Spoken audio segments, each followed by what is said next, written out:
Peace and blessings. It's your boy James Anthony. I just wanted to give y'all some food for thought for the day. So this right here is called The Lost Gospel of Q. And what it basically is the original sayings of Jesus, right? And I thought that it would be dope to read 77, Q77. It says, Jesus explained to his disciples, if a companion does something wrong to you, go to the person and point this out, but do it privately. If your friend listens and says, I'm sorry, forgive and your bond will be strengthened. But how often must I forgive the same person? Asked one of his disciples. 7 times?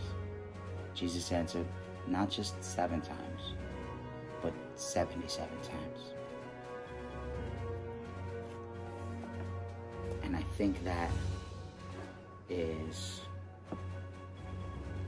divine timing, because a lot of us are stuck and stagnant in different situations because of a lack of compassion or not being able to forgive someone.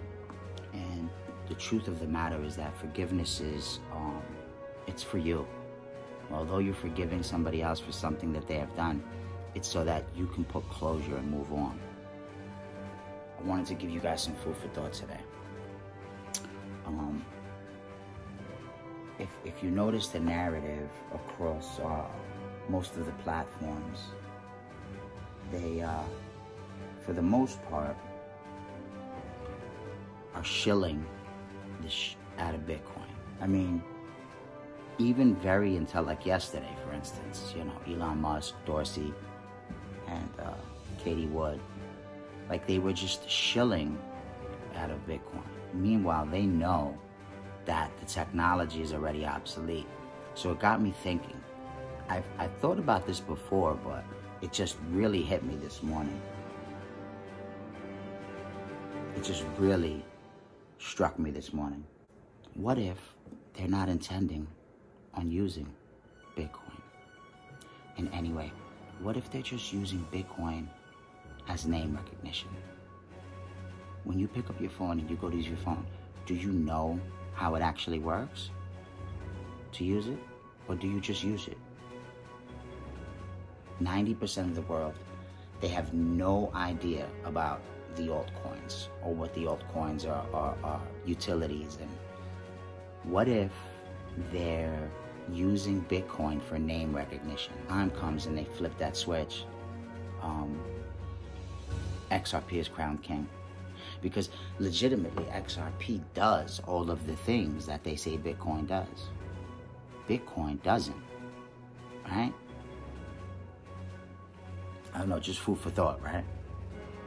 What if, since the good guys came into the picture and they started cleaning up the swamp, i.e. central banks being part of that swamp, they came to the conclusion that the real utility, that crypto won't be able to scale without the central banks. So what if by cleaning up the central banks, they're making it so that foundational companies like Ethereum or XRP, Ripple, I should say, will be able to become a central bank in some way, shape, or form, and allow developers to come on to build new projects, but do it in a way that it's scaling the central bank. Now, if the central bank was part of the swamp, which we're pretty sure that was the case, we're not pretty sure, we're absolutely sure that was the case. Just think about that for a minute. Central banks being cleaned up, and now they can begin scaling with these projects. What if central banks are the key to scaling what's about to happen next? And that wouldn't have been possible unless the swamp got cleaned up. What if all of these synchronicities that have been showing up in our lives are a precursor to the end of time? But not the end of all things, just the end of time. Well, think about it like this. technically isn't time just an illusion? I'm just saying, food for thought. It's also very important to take into consideration that these higher-ups, whether it be black hats or white hats, and I'm absolutely positive, in my opinion, that the white hats are in control and setting the narrative. They're doing it the same way the black hats used to do it, so that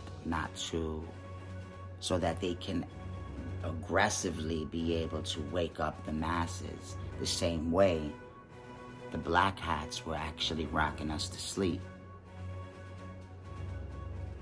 Well, the Phoenix Suns just lost. And in order for the Phoenix to rise from the ashes, well, there's been some comms that came out yesterday. I think it's David Schwartz, the CTO of Ripple.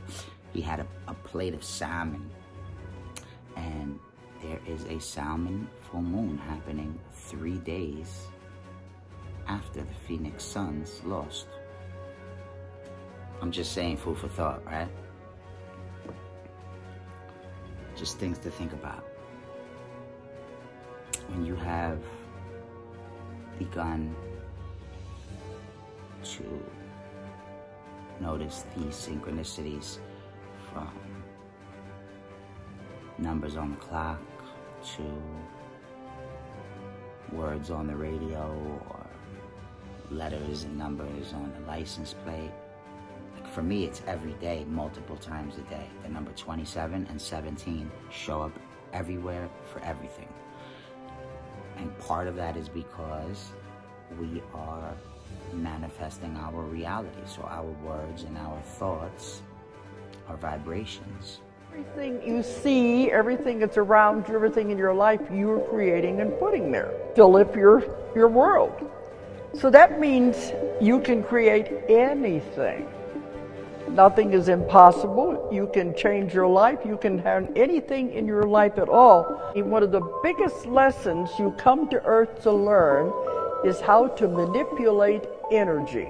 You can't get out of the Earth school and graduate till you learn how to manipulate energy.